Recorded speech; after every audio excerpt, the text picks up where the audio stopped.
Hi everyone! For today's vlog, ang pag-uusapan natin ay yung pinaka-common na problem today, especially sa student and young people, which is technology and social media addiction. Nowadays, technology is already part of our everyday life. Halos lahat tayo gumagamit ng cellphone, ng computer, and ng social media araw-araw. We use them for studying, communication, entertainment, gaming, and watching videos, katulad sa TikTok. Because of science and technology, maraming bagay yung naging mas mabilis at mas naging convenient. Mas madali tayo nakapag-communicate, madali nakapag-search ng information, and nakapag-aral tayo online.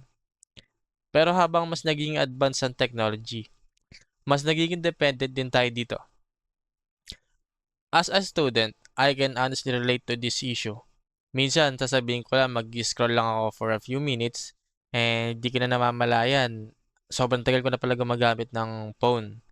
And di ko na nagagawa yung mga schoolworks ko and mga important responsibilities ko. Napupunta lang to sa social media, sa panonood ng videos, pati sa paglalaro. And alam ko hindi lang ako yung naka-experience nito. Maraming student ngayon, nahihirapan mag-focus kasi sobra sa paggamit ng gadget. Yung attention span natin minsan nagiging shorter because sanay tayo sa mabilis na entertainment and constant notification. Another problem is procrastination. Imbis na gawin natin yung task, nauuna natin minsan yung social media, nauna tayo maglaro, pag doom scroll kaysa gawin yung mga assignment. Sa una parang harmless siya, pero habang tumatagal naaapektuhan na yung productivity and habits natin. Technology addiction can also affect our health. Maraming estudyante ang napupuyat dito dahil sa paggamit ng phone or gadgets.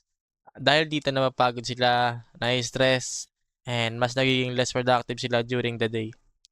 Too much screen time can also affect our mental health and real-life relationships. Pero hindi naman masama ang technology itself.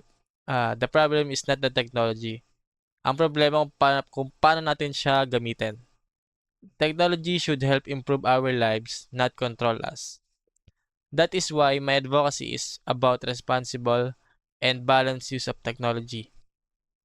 I want to encourage students and young people to manage their screen time and use technology in a healthier and more productive way.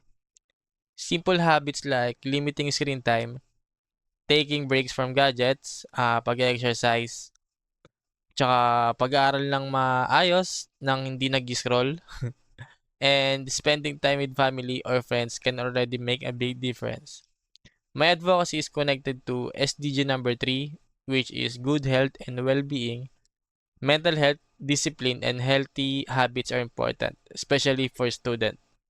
In the end, technology is one of the greatest inventions of science, but we should learn how to use it responsibly. Always remember, technology should support our lives, not to control them. Thank you for watching.